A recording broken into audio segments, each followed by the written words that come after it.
capítulo 17.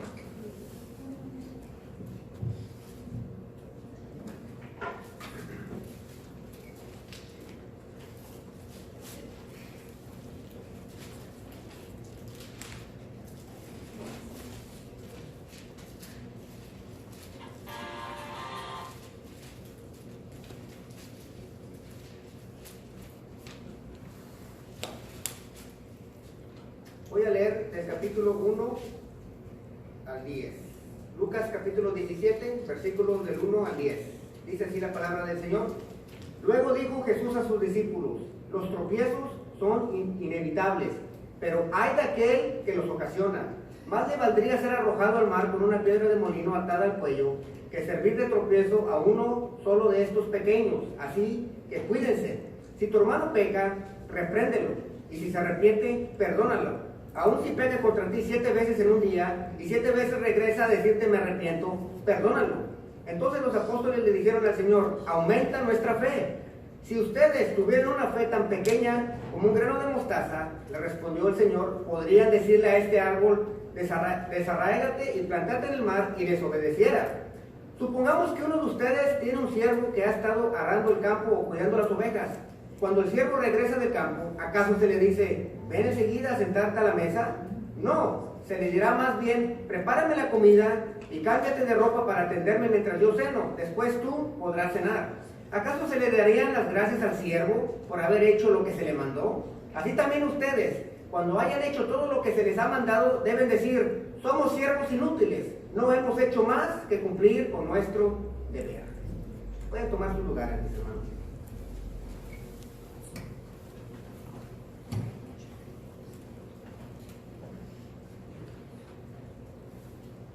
Platicando con ustedes, aquí en la iglesia, platicando con ustedes, conviviendo con ustedes, pues me doy cuenta que todos nosotros, o la mayoría de nosotros, trabajamos en compañías donde tenemos que trabajar con demás personas. Y si yo les preguntaría, que no me dijeran el nombre, pero que pusieran en su mente el nombre o la imagen de la persona que hace difícil trabajar en ese trabajo, yo estoy seguro que todos tuvieran un nombre. En todos los trabajos siempre hay una persona difícil con qué trabajar, hace que el trabajo de los demás se hace un poquito más complicado. De la misma manera, yo pienso que también todos tenemos ese familiar conflictivo que hace que la armonía en el compañerismo del hogar no sea tan fluido, tan en armonía como uno quisiera. Yo me pongo a pensar, por ejemplo, yo jugando fútbol tuve muchos compañeros conflictivos, pero yo pienso que si les preguntaría a ellos la misma pregunta, yo pienso que ellos darían mi nombre. Yo no sé yo cuántos no corrí de equipos de fútbol. Es que nos agarrábamos, nos peleábamos y les decían hasta de qué se iban a morir y ya no regresaban. Entonces, yo pienso que si yo también les pregunto a esas personas, yo estoy seguro que mi nombre saliera en varias de esas pláticas diciendo: no, pues es que Ángel, mira, Ángel es la manzana podrida del equipo, si lo quitas, ya se arma aquí. Pero esto lo digo porque todos tenemos que hacer compañerismo, ¿ok? Todos tenemos que tener ese compañerismo con la familia, tenemos compañerismo en el trabajo y tenemos compañerismo, por ejemplo, yo cuando uno hace deportes hay un tipo de compañerismo. Y el compañerismo lo define así la definición, dice: relación amistosa de colaboración y solidaridad entre compañeros. Ahora, el compañerismo es importante en la familia, en la escuela, en el trabajo, en los deportes y también en la iglesia. Es importante. En una empresa, una organización o un conjunto deportivo, el compañerismo es la base para un trabajo de equipo exitoso. Ahora, sabemos que el compañerismo con la familia es diferente al compañerismo en el trabajo, pero sabemos todo lo que es un compañerismo y sabemos lo que puede causar una persona pues, que no vaya con el equipo. Sabemos que causa problemas todo esto. Nosotros en la iglesia aquí tenemos un buen compañerismo. nosotros tenemos un compañerismo antes y después de los servicios. Incluso me atrevo a decir que las pláticas que tenemos a veces de 10, 15 minutos antes de que empiecen los servicios, o después que nos quedamos 10, 15 minutos, en esas pláticas que tenemos espontáneas. Por eso el internet nunca puede reemplazar el venir a la iglesia en vivo, porque son pláticas espontáneas que no las planeamos. Y en esas pláticas que hemos tenido antes de los servicios y después de los servicios, hemos podido discutir cosas importantes, muy importantes. Ustedes han tenido buenas preguntas y ha habido ocasiones aquí entre nosotros que duramos hasta 1 hora y media después de que se termina el culto y no nos queremos ir. Entonces, ese es el compañerismo que no se planea, simplemente se da en una iglesia. Nosotros, por general aquí en la iglesia, especialmente en la iglesia hispana, pues el compañerismo incluye abrazos, nosotros platicando, y los niños brinquen y brinquen alrededor, largas despedidas, ya nos vamos y no nos vamos, y por ejemplo, y por supuesto la comida. Esto lo tengo aquí porque el Señor Jesucristo les está hablando a sus discípulos el día de hoy y les está hablando sobre el compañerismo y les está hablando específicamente a los discípulos. Ahora, la iglesia fue comprada por la sangre de Jesucristo. Solo Él sabe cómo dirigirla y solo Él sabe lo que hay en los corazones de los hombres. El compañerismo es importante en la iglesia, pero también puede ser una espada de doble filo. Por ejemplo, muchas iglesias se han separado por la falta de compañerismo. No hay compañerismo. Vienen, oyen y se van. Se espuman, como decimos. Y muchas veces eso ha hecho que las iglesias simplemente se separen. No hay un compañerismo. Pero también ha visto del otro lado de la moneda, cuando hay mucho compañerismo, pero no se respetan, entonces puede entrar pecado y no se reprende el pecado. Y muchas veces iglesias se han separado por eso mismo, porque entró el pecado en la iglesia y no se reprendió. Por chismes, por murmuraciones, por malas intenciones o por malas actitudes. ¿Okay? Entonces, el día de hoy quiero hablar de esto. Nuestro Señor Jesucristo habló del trato entre los hermanos porque Él sabe que es importante. Y si es importante para Él, entonces debe de ser importante para nosotros. He titulado el mensaje de hoy, el compañerismo que agrada al Señor. El compañerismo que agrada al Señor. Y quiero que vayan conmigo el versículo, hay los primeros versículos del capítulo 17, versículos 1 y 2. Dice así mi versión: dijo Jesús a sus discípulos, imposible es que no vengan tropiezos, mas ay de aquel por quien vienen. Mejor le fuera que se le atase al cuello una piedra de molino y se la arrojase al mar, que hacer tropezar a uno de estos pequeñitos. Y el primer punto que yo quiero traer es: el Señor se agrada cuando nos edificamos en el compañerismo. El Señor se agrada cuando nos edificamos en el compañerismo. Estas son palabras fuertes de nuestro Señor. Dice que si alguien hace que alguien más tropiece, le fuera mejor amarrarse una piedra de molino y arrojarse al mar. Es una forma de exageración para agarrar su atención. Es como decir, más vale que no tropiecen a alguien en su convivio, en su compañerismo, porque les sería mejor amarrarse una cuerda a un camión de 18 ruedas y volcarse allá por el puente de Galveston. Es lo que está diciendo. O sea, eso es algo serio. Que pongan atención, porque lo que les voy a decir, dice Cristo, es serio. Ahora, dice que es imposible o inevitable que no vengan tropiezos.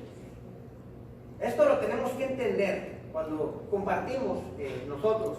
El Señor sabe lo que hay en nuestros corazones. El Señor sabe que la iglesia está llena de pecadores, llena de gente enferma. Todos nosotros estamos enfermos, por eso venimos a la iglesia. Y Él sabe que estas cosas son imposibles, los tropiezos son inevitables, porque nos va a poner a muchos pecadores bajo un cuarto. Y yo sé que va a estar complicada la cosa. El Señor sabe que no hay una iglesia perfecta. Esto lo he dicho antes. El día que encuentres una iglesia perfecta y tú vayas, ya no va a ser iglesia perfecta. Deja de ser una iglesia perfecta. Pero dice aquí que es inevitable que vengan los tropiezos. Y esta palabra es importante porque el tropiezo en el griego es escandalón, que viene siendo de escándalo en inglés, es escándalos. Escándalos. ¿Ok? Van a venir tropiezos a la iglesia, va a venir escándalos a la iglesia. El significado habla más de poner un lazo o una trampa en el camino. El Señor no quiere que seamos de tropiezo, quiere que seamos, cuando nos juntamos, que seamos de edificación mutuamente el uno al otro. Como tenemos un dicho que dice, no hacer leña del árbol caído, ¿no? El Señor no quiere que tengamos cuidado cuando nos reunamos. Estas reglas existen en el mundo externo, por ejemplo en el trabajo, nos dicen que no hagamos chistes sobre las mujeres, sobre los hombres, porque luego te pueden ir a reportar a recursos humanos, ¿ya? Y también dicen, hay ciertas cosas que uno debe de seguir en el trabajo, pero una cosa que en el trabajo no te dicen, que aquí sí te dice, que lo vamos a ver más al rato, que hay una reconciliación en la Biblia. En el trabajo simplemente te dicen que no lo hagas, y si tú lo haces, pues te metes en problemas. Entonces dice Jesucristo que es inevitable que no vengan tropiezos, los va a haber. Pero hay de aquel por quien vienen. Mejor les fuera que se atasen al cuello una piedra de molino y se arrojasen al mar. Ahora, aquí de los pequeñitos no está hablando de niños chiquitos, está hablando de nosotros. Está hablando de nosotros. Es un sentido metafórico, recordando que los creyentes, el mayor desafío de nosotros, los creyentes, no es la lucha contra el mal, sino con la pequeñez y la debilidad que hay en nosotros. La incapacidad de ser lo que debemos ser en Cristo y la facilidad de que somos desviados. ¿Okay? Un ejemplo es, nosotros todos, cuando venimos del mundo aquí, somos como niños chiquitos. Todos somos como niños chiquitos. ¿Qué pasa cuando dejamos a dos niños chiquitos juntos? Yo creo que todos sabemos lo que pasa. Tarde o temprano se van a pelear. Tarde o temprano un niño le va a quitar el carrito al otro niño, y el otro niño no le va a gustar y le va a dar un manotazo. Bueno, nosotros así somos. Por eso dice Jesucristo, cuidado, cuídense. ¿Okay? El compañerismo no debe de ser de tropiezo, debe de ser edificante cuando nos reunimos. Todos nosotros somos muy rápidos para ofender y también rápidos para ser ofendidos. No somos lo suficientemente maduros para aguantar tropiezos. ¿Okay? El cristiano debe de tener la piel de cocodrilo, pero no la tenemos de cocodrilo, la tenemos de recién nacido. Nos hacemos moretones muy rápido. Si a un niño chiquito o las personas que tienen la piel sensible se les agarra de cierta manera, luego se les hace un moretón. Así somos nosotros. Es inevitable, pero tengan cuidado. Cuando nos reunamos, dice el Señor Jesucristo, debemos de hacerlo para edificación, no para tropezar.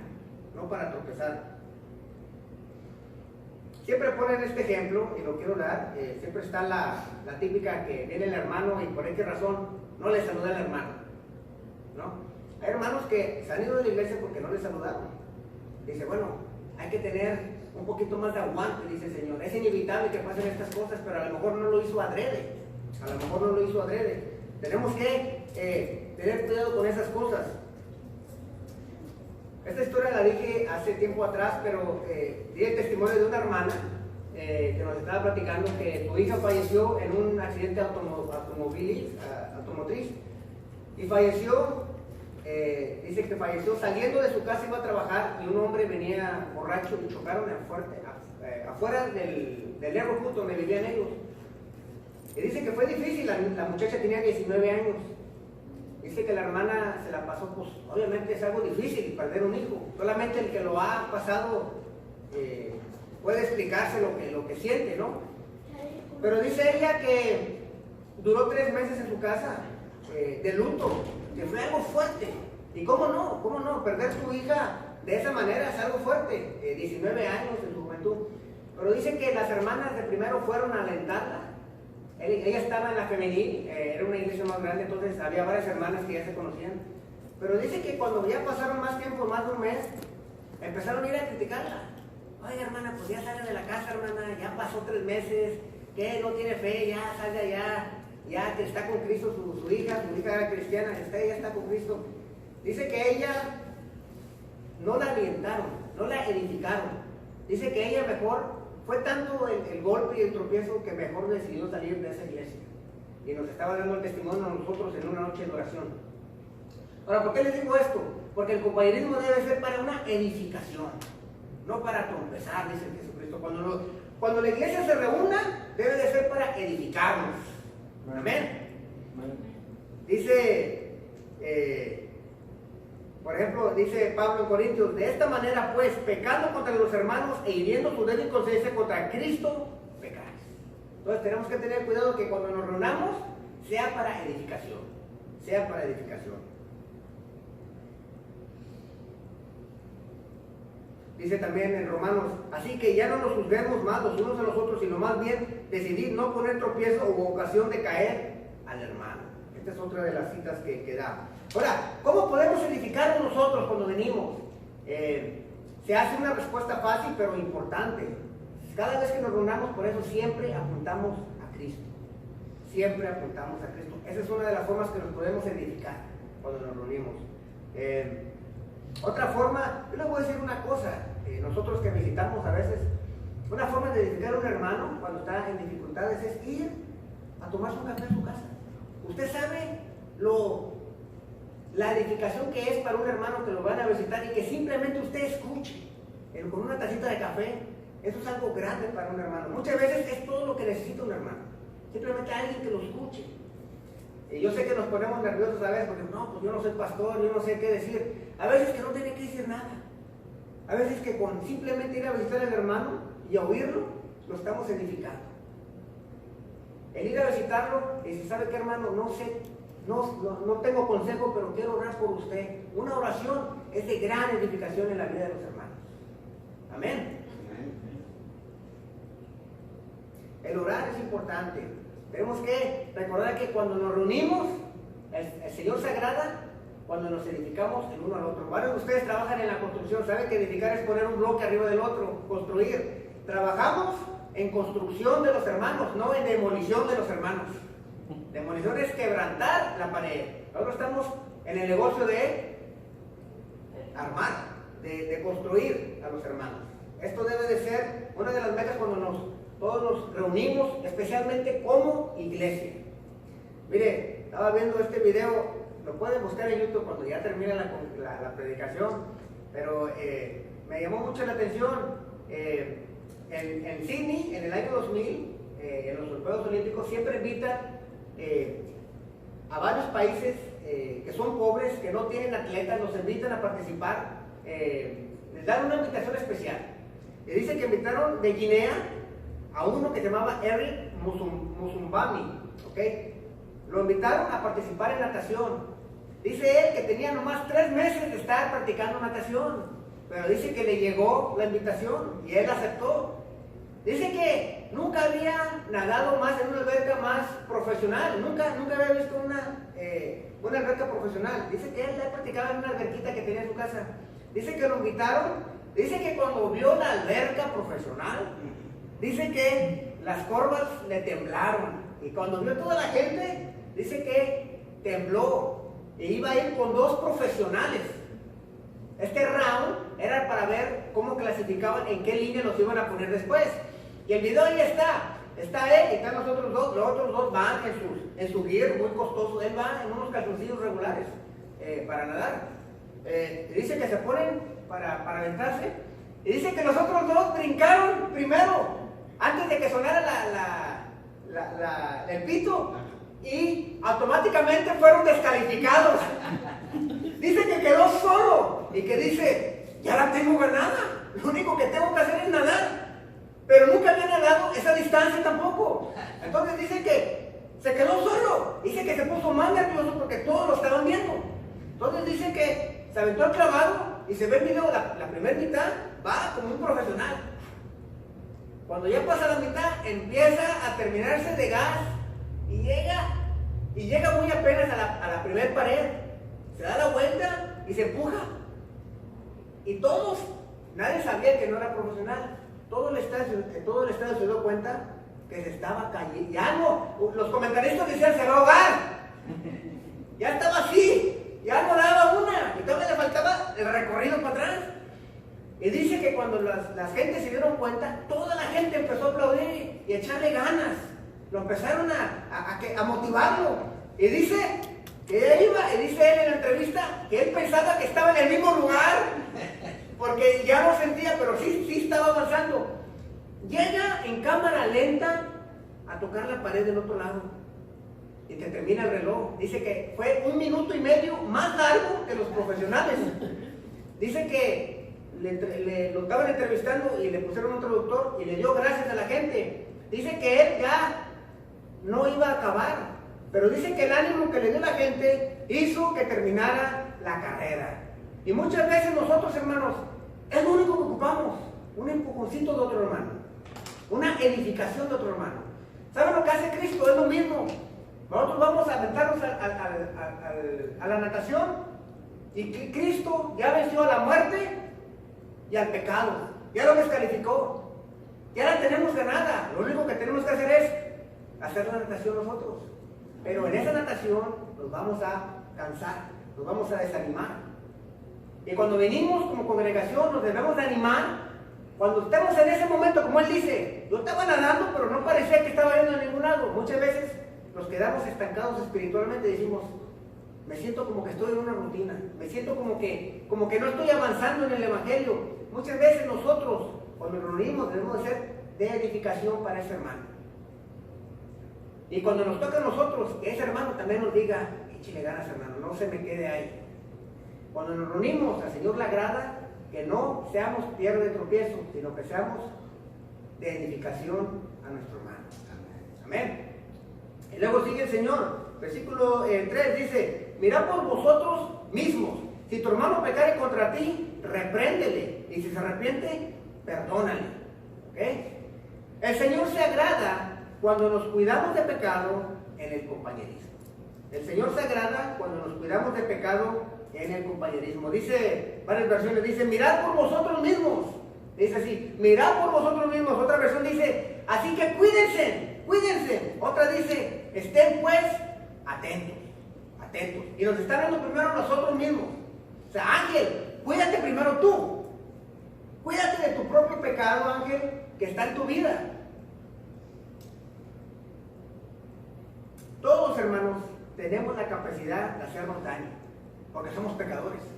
Todos tenemos la capacidad de ir a quitarle el carrito al otro hermano. Y todos tenemos la capacidad de que cuando nos quiten el carrito, demos el manotazo. Por eso dice el Señor, cuídense, cuídense. Es inevitable que el pecado, es inevitable que entre el pecado en el compañerismo de la iglesia. Va a entrar, porque todos nosotros somos pecadores. Pero dice aquí que cuando entre, que le reprendamos, ¿ok? Y aquí esta palabra es importante. La palabra reprender quiere decir corregir o amonestar, ¿ok? Corregir o amonestar. La palabra para reprender significa advertir o reprobar para prevenir o terminar una acción, ¿ok? Esto es importante. Una vez más, advertir o reprobar para prevenir o terminar una acción. Tu propósito aquí no es humillar, ojo, no es humillar ni derrotar, ¿ok? Ni expulsar al hermano, sino corregirlos y restaurarlos, ¿ok? El Señor sabe que cuando muchos pecadores se reúnen, tarde o temprano va a ocurrir, va a ocurrir. Y esto va con lo que nos dice nuestro Señor Jesucristo. Obviamente también la ley lo dice, la ley en Levítico 19 dice, no aborrecerás a tu hermano en tu corazón. Dice, razonarás con tu prójimo para que no participes de su pecado, de su pecado. Parte de edificarnos es advertirnos de pecado, mis hermanos, porque el pecado te hace ciego. Mire, muchos de nosotros ya hemos experimentado esto. Yo lo he experimentado en mi vida, he dejado entrar el pecado y yo lo minimizo. Digo, es nomás una vez. Así empezamos nosotros. Es nomás una vez y nos justificamos. Y por general, cuando entra el pecado, no entra grande el pecado en nuestra vida, entra pequeñito, entra pequeño. Y luego le vamos dando de comer por medio de la carne y se va extendiendo más y más y más. ¿Ok? Por general no dejamos entrar todo el paquetón de carne. Estamos lambuceando de poquito a poquito cuando hacemos esto. Por eso dice el Señor, cuídense entre ustedes. Ojo, pero cuidar quiere decir no ir a juzgar. Lo hemos hablado antes. La diferencia entre juzgar y reprobar es la actitud. La actitud tiene que ver, es el 100% la actitud. Esto lo aprendí del pastor. Dice que no es lo mismo darte el tomate en la mano que aventarte el tomate. ¿Verdad? muchas veces vamos a tener que decirle al hermano, no por juzgarlo, porque lo amamos. Ir a darle el tomate en privado primero, a darle el tomate y decir, hermano, yo he visto que estás haciendo esto, o sabes que vi otra vez esto, pero vas con una actitud humilde, sabiendo que tú también puedes caer un día. No vamos con una actitud de fariseo. Entonces dice el Señor, cuando pase esto, cuídense de ustedes, cuídense. Y esto lo hacemos nosotros. Por ejemplo, yo sé que cuando pasa esto, vivimos en una cultura donde pensamos de esta manera. No, pues ese es el problema del hermano, yo no me meto ahí. Así vivimos el día de hoy. Puede estar el vecino golpeando a tu esposa y uno dice, pues no es mi problema. Y esa es la cultura donde vivimos hoy. Esto lo tenemos que admitir. Esta es la cultura. Tú no te metes conmigo y yo no me meto contigo. Yo no le digo nada a tus hijos, pero tú no me toques a los niños. Cuando en la cultura antes le dábamos permiso a la vecina que le diera internados a los niños porque sabíamos que la vecina los estaba corrigiendo bien como nosotros los hubiéramos corregido. Pero ahora vivimos en una cultura donde no. Yo no me meto contigo y tú no te metes conmigo. Pero eso no se puede dar entre los hermanos. Si nos amamos, nos vamos a advertir de pecado. Y mire, yo sé que todos hemos estado en esta situación, no me digan que no. Estamos comiendo con alguien y se le pone un pedazo de carne o de algo en el diente. Y nosotros estamos comiendo con la persona y luego pasa, si no le decimos en los primeros 5 segundos, ¿qué pasa? Empezamos a pensar, no, pues le digo o no le digo. No, pues ya pasó, no, ya no le digo. O si no tenemos confianza con la persona, no le decimos que tenemos el pedazo de cebolla ahí entre los dientes y dejamos que esa persona se vaya a platicar con los demás con el pedazo de comida entre los dientes. Bueno, así pasa con el pecado, hermano. Lo vemos y decimos, ¿le digo o no le digo? Mejor que así se vaya. Un día estaba yo en el aeropuerto, estábamos esperando, no me acuerdo qué avión, pero las sillas están de todos, se sientan para todos lados en el aeropuerto. Yo estaba sentado así y mi silla estaba viendo para el baño de los hombres. Yo no vi que salió un hombre, salió con su maletita y tenía un papel de baño pero largo en las patas. Iba así, parecía una huila. Y yo me reí y luego yo dije, le debo de decir, pero ya el señor iba como con prisa y ya no le dije, pero me dio más pena a mí que a él. Y así es con el pecado, hermano. Yo sé que nos da pena, pero si nos amamos lo vamos a hacer con humildad y lo vamos a hacer con amor en restaurar al hermano. Amén. Yo sé que son pláticas que no son fáciles, pero yo dejé ir a esa persona con el papel en el pie y todos lo vieron, hermano. Okay, yo sé que es difícil. Esta conversación, ya se las he dicho, tuve con un amigo que me lo encontré, que fuimos a comer. Cuando él estaba en Cristo, yo no estaba en Cristo. Y ahora que me lo encontré, ahora yo estoy en Cristo y él está en el mundo. Y fuimos a platicar a Denis un día y esta historia la he platicado, nos quedamos hasta el 1 de la mañana. Y él era un inconverso, vaya. Y me dijo, yo ya me iba, ya era el 1 de la mañana, ya me iba yo por mi casa. Y antes de pararme me dijo, no, Ángel, pero yo a Dios lo respeto mucho, nunca jugaría con Dios. Después de que me había dicho el estilo de vida que tenía, yo me iba, y eso me hizo que me parara. Y le dije, mira, todo lo que me has contado el día de hoy, prefiero que tú seas consistente con tu punto de vista. Le dije, prefiero que digas que amas al pecado y me regocijo en el pecado y rechaza a Dios. Se me hace que es más sano que digas eso a que estés en el pecado y que digas que respetas a Dios. Me habló como a los 3 días de eso y me dijo que ese comentario había hecho una diferencia en su vida y me dijo que iba a empezar en la iglesia. Pero ese comentario fue difícil. Tampoco crea que yo me gocé en decirle eso, pero le dije, yo prefiero que tú digas que aborreces a Dios y amas al pecado y así quédate a que digas lo que me acabas de decir. Y yo sé que estas conversaciones son difíciles, hermanos, pero si lo hacemos es por amor. Por amor. Vivimos en una cultura donde el hermano me acaba de decir, es una chismosa, vámonos de la iglesia. Muchas veces estas conversaciones siempre le dejan el paquetón al pastor, pero muchas veces el pecado no lo ve el pastor. Muchas veces, por eso dice Cristo, cuando se reúnan, cuídense de pecado. Amén. Sigan conmigo, Lucas 17:3, la segunda parte y el 4 dice, y si se arrepiente, perdónalo. Y si peca contra ti 7 veces al día y vuelve a ti 7 veces diciendo me arrepiento, perdónalo. ¿Ok? Este es el tercer punto. El Señor se agrada cuando nos perdonamos en el compañerismo. El Señor se agrada cuando nos perdonamos en el compañerismo. Va a pasar que no nos vamos a edificar en una, va a pasar que va a entrar el pecado y no vamos a decir nada, y cuando pasa eso, dice el Señor, perdónense. Es importante el perdón en la vida cristiana. Nuestra relación con Dios tiene 3 elementos. Nosotros empezamos en pecado. El Señor, cuando viene a nuestras vidas, hay un arrepentimiento y luego hay un perdón. Este ciclo se da con Dios. Soy un pecador, me arrepiento y Él me perdona. Este mismo ciclo lo tenemos que tener en nuestras vidas. Yo soy pecador, voy a herir a alguien, me tengo que arrepentir y la persona, si está puesta en Cristo, me va a perdonar.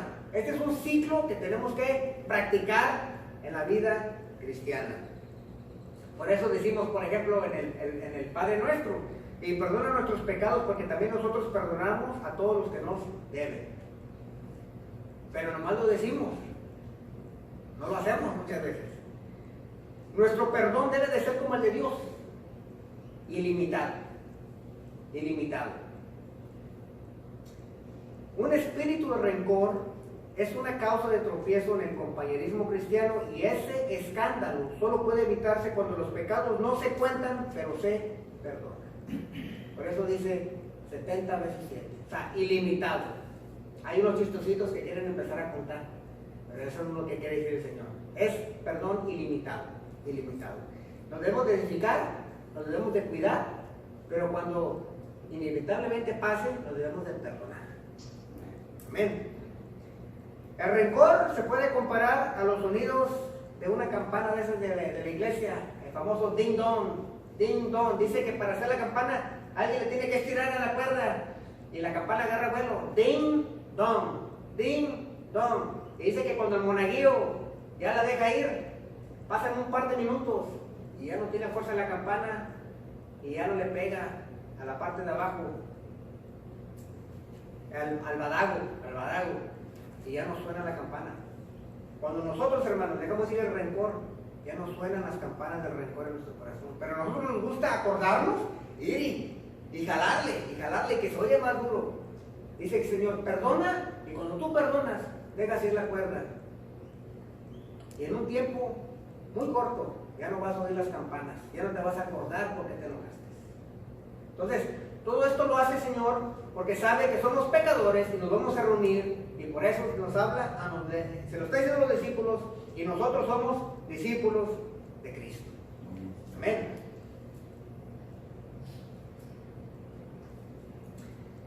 En nuestra relación con los hermanos va a haber pecado, es inevitable. Pero otra cosa que debe ser inevitable en el cristiano es el arrepentimiento y el perdón. Es importante estos elementos que estamos viendo el día de hoy. Entonces, los apóstoles oyen esto, dicen, ok, tiene que haber, nos tenemos que edificar, nos tenemos que cuidar de pecado y nos tenemos que perdonar. Y luego el versículo 5 dice, dijeron los apóstoles al Señor, aumentanos la fe. Entonces el Señor dijo, si tuvieras fe como un grano de mostaza, podrías decir a este sicomoro, desarraigate y plantéate en el mar, y os obedeciera. El Señor se agrada cuando ponemos en obra la fe en el compañerismo. El Señor se agrada cuando ponemos en obra la fe en el compañerismo. Dice que cuando oyeron todo esto, los discípulos dijeron, ay Señor, eso está muy difícil, necesito que nos aumentes la fe. Dice el Señor, no, el problema no es la fe. Dice, con una fe como el grano de mostaza, con eso es suficiente. Dice, la semilla de mostaza es una de las más pequeñas del mundo. No es la más pequeña, pero es una de las más pequeñas del mundo. Dice, Señor, el problema de ustedes no es la falta de fe. Dice, es el caminar en la fe, el obedecer la fe. Por ejemplo, la fe nos la da el Señor, eso lo dice Efesios, dice, porque por gracia sois salvos por medio de la fe, y esto no de vosotros, pues es un don de Dios. ¿Ok? Y dice Pedro, cuando empieza su epístola, Simón Pedro, siervo y apóstol de Jesucristo, a los que han recibido una fe como la nuestra. Nosotros hemos recibido una fe como la de Pedro. Y dice Pablo en Filipenses, porque a vosotros os es concedido a causa de Cristo, no solo que creáis en Él, sino que también padezcáis por Él. La fe nos la da el Señor. El problema no es la falta de fe. El problema aquí es caminar y obedecer a esa fe. Jesús no requiere dotes espirituales superiores de los líderes cristianos, ni siquiera de los apóstoles. Él promete más bien estar presente en la pequeñez de nuestra fe.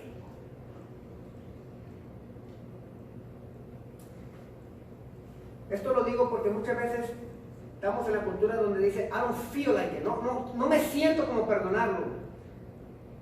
Este ejemplo también lo he dicho antes. Me acuerdo yo, un año y a lo mejor pasaditos un año, cuando yo leí el pasaje donde dice que si vienes al templo, deja ahí las ofrendas y ve y reconcíliate con tu hermano. Yo todavía no sabía lo que sé hoy.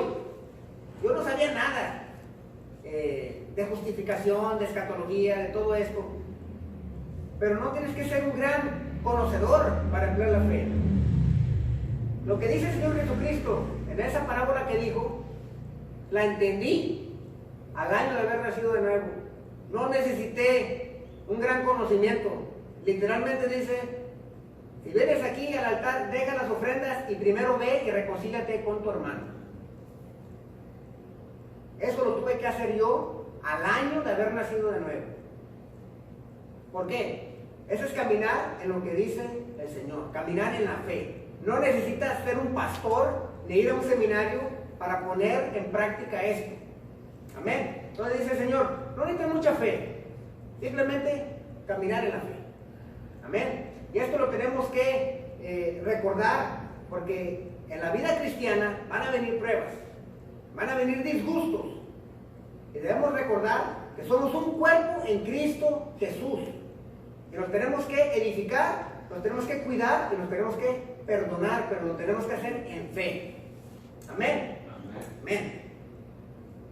Y luego el Señor termina ahí el capítulo 17, no lo termina, pero los últimos 3, del 7 al 10 dice, ¿quién de vosotros, teniendo un siervo que ara o apacienta ganado, al volver él del campo, luego le dice, pasa, siéntate a la mesa? No le dice más bien, prepárame la cena, cíñete y sírveme hasta que haya comido y bebido. Y después de esto come y bebe tú. ¿Acaso da gracias al siervo porque hizo lo que se le había mandado?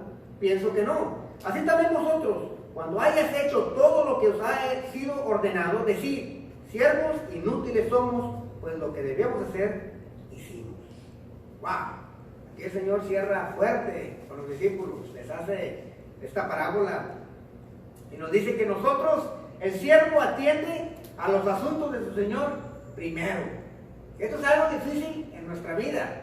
Dice que cuando hagamos lo que el Señor nos ha pedido, que no sacamos el pecho, que no digamos, pues yo mantengo aquí las reglas, yo perdoné a mi hermano, mira yo qué humilde soy. No. El Señor se agrada cuando somos humildes en el compañerismo. El Señor se agrada cuando somos humildes en el compañerismo. Entonces dice que lo debemos de hacer con humildad, con humildad.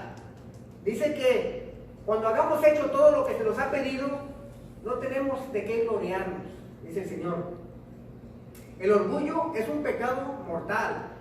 El Señor nos recuerda que cuando hayamos edificado, cuidado y perdonado a nuestro hermano, que no levantemos nosotros el orgullo. Solo hemos hecho lo que deberíamos hacer. Un día estaba viendo una predicación de uno de los falsos líderes que hay el día de ahora. Yo sigo a los enemigos más cerquitas que a los amigos. Y le mandaron críticas y me acuerdo lo que dijo, y me acuerdo muy bien lo que dijo. Lo dijo en una predicación, dijo, no, hasta que ustedes siembren lo que yo he sembrado y hasta que ustedes abran las iglesias que yo he abierto, entonces pueden hablar. Yo dije, wow, ahora Él las abre. Y muchas veces así podemos sentir nosotros. La conformidad con la voluntad de Dios no nos conduce a pensamientos de crédito extra, mérito propio, ni al orgullo, sino a la humildad y la alegría. ¿Ok? Dice Pablo, pues en uso del Evangelio no tengo por qué gloriarme, porque me es impuesta la necesidad. El compañerismo en la iglesia se debe de hacer con humildad y no por conveniencia ni por un título. Amén. Cuando venimos aquí, dice que nadie se crea más que otro. Todos somos iguales y en realidad todos somos iguales, hermanos. Y tenemos diferentes funciones, pero todos somos iguales. Yo sé que muchas veces los miembros de la iglesia piensan que el pastor, que Dios no oye más al pastor o al predicador, pero no. Muchas veces el mismo pastor o el predicador estamos mal con el Señor. Muchas veces ustedes están más cerca. Muchas veces el que viene y se sienta ahí tiene una relación más perfecta que uno muchas veces. Muchas veces uno está pasando por tribulaciones de pecado. Muchas veces ustedes tienen que orar por uno. Todos somos iguales. El Señor oye a todos sus hijos. El Señor no tiene hijos preferidos. Amén. Vivimos en una cultura donde nos gusta que nos reconozcan. Yo cuando estaba chiquito y a mí me gustaba que allá en México, cuando sacaba 10, la maestra te pasaba y te ponía la estrellita, ¿no? En la frente. No, pues a mí me gusta que me pongan la estrellita en la frente. Es que cuando se me caía ya no la quería chupar porque ya la había chupado la maestra, pero a mí me gusta el reconocimiento. A todos nos gusta el reconocimiento. Cuando damos los premios de allá con mis hijos, cuando termina la temporada de fútbol, hay niños que nos meten un juego y no les gusta y ya no van. Pero van a la ceremonia y les damos un premio. ¿Por qué? Porque todos tenemos esta noción de que todos tienen que merecer algo. Y así vivimos en la cultura, que nos reconozcan. Que reconozcan lo que he sufrido, que reconozcan lo que he aguantado yo a los hermanos. Así vivimos en esa cultura. Y dice, Señor, no, ¿cómo que tú no vas a recibir estrellita? ¿Has hecho lo que te he pedido que hagas? No has hecho nada extra. Pero a nosotros nos gusta que nos den la medalla de oro y que nos pongan en la plataforma. Dice el Señor, no, esto se hace en humildad. En humildad. Cuando yo, que estoy predicando ahorita, no estoy haciendo nada extra. Estoy haciendo lo que el Señor me ha impuesto. Y si yo llego a hacer mínimo lo que el Señor me ha impuesto, ya es ganancia. Pero yo no creo que yo haya hecho mínimo lo que el Señor me haya pedido. Yo todavía sigo debiendo. Y si usted que está ahí viene a adorar al Señor, pero el Señor no la ha llamado a predicar, usted que viene a adorar al Señor, simplemente está haciendo lo mínimo que el Señor le ha pedido a usted. Venir a adorar al Señor. No hay mérito extra en esto. No hay un mérito extra. Todos nosotros somos pequeños ante Dios. Amén. Y esto se lo dice el Señor a los apóstoles porque este es el compañerismo que agrada al Señor cuando nos juntamos. Así como seguimos las reglas del trabajo, porque si no nos corren, y seguimos las reglas cuando vamos a jugar fútbol, que también hay ciertas reglas no escritas en el compañerismo. El Señor dice, cuando mi iglesia se reúne, yo también quiero que sigan estas, porque son mi iglesia y yo sé cada uno, todos los pecadores que venimos a esta iglesia, el Señor nos conoce por nombre. El Señor sabe cómo somos cada uno de nosotros en nuestro corazón. El Señor compró la iglesia con su sangre preciosa. Él la empezó y Él la sostiene. Él conoce a cada uno de sus miembros personalmente. Él conoce los retos que vamos a enfrentar en esta vida y por eso Él nos enseña cómo convivir juntos. El Señor se agrada cuando nos edificamos, cuando nos cuidamos y cuando nos perdonamos, haciéndolo siempre en fe y en humildad. Cuando el Señor venga por su iglesia, seguiremos siendo compañeros de adoración. Eso no cambia. Somos compañeros de adoración aquí y vamos a ser compañeros de adoración allá. El compañerismo que ejercemos aquí se va a trasladar a lo eterno. Empecemos a practicarlo aquí, imperfectamente, para un día lo podamos hacer allá con Él perfectamente. ¿Ok? Con esto termino, los dejo. Quiero terminar en oración. Padre Santo,